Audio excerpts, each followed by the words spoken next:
వస్తాడు. తన ఎదపై రతనల్లా నిన్ను నిలిపే మొగుడొస్తాడు. నీ వగలే నగలంటూ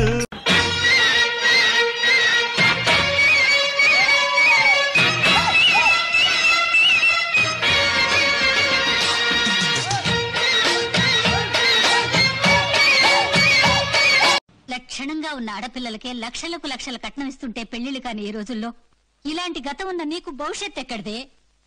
అయిపోయిందా? జరిగిందంతా ఆయనకి చెప్పకుండా దాచిపెట్టి పెళ్లి చేసుకుని సుఖపడాలన్నా కోరిక ఆశ రెండూ నాకు లేవు. అయినా బతికే వద్దనుకుంటున్న నా భవిష్యత్తు గురించి నువ్వెందుకు బాధపడతావు? ఇంకెప్పుడు నా పెళ్లి గురించి నా సంసారం గురించి ఆలోచించకు. డాక్టర్గా ఎంతమందికి ఎందుకు ప్రాణాలు పోస్తున్నానో తెలుసా? భవిష్యత్తులో నా జీవితం నాశనం చేసిన వాడి ప్రాణాలు లక్షణంగా ఉన్న ఆడపిల్లలకే లక్షలకు లక్షల కట్నం ఇస్తుంటే పెళ్లిళ్ళు కాని ఈ రోజుల్లో ఇలాంటి గతం ఉన్న నీకు భవిష్యత్ ఎక్కడిదే? అయిపోయిందా? జరిగిందంతా ఆయనకి చెప్పకుండా దాచిపెట్టి పెళ్లి చేసుకుని సుఖపడాలన్నా కోరిక ఆశ రెండూ నాకు లేవు. అయినా బతికే వద్దనుకుంటున్న నా భవిష్యత్తు గురించి నువ్వెందుకు బాధపడతావు? ఇంకెప్పుడు నా పెళ్లి గురించి నా సంసారం గురించి ఆలోచించకు. డాక్టర్గా ఎంతమందికి ఎందుకు ప్రాణాలు పోస్తున్నానో తెలుసా? భవిష్యత్తులో నా జీవితం నాశనం చేసిన వాడి ప్రాణాలు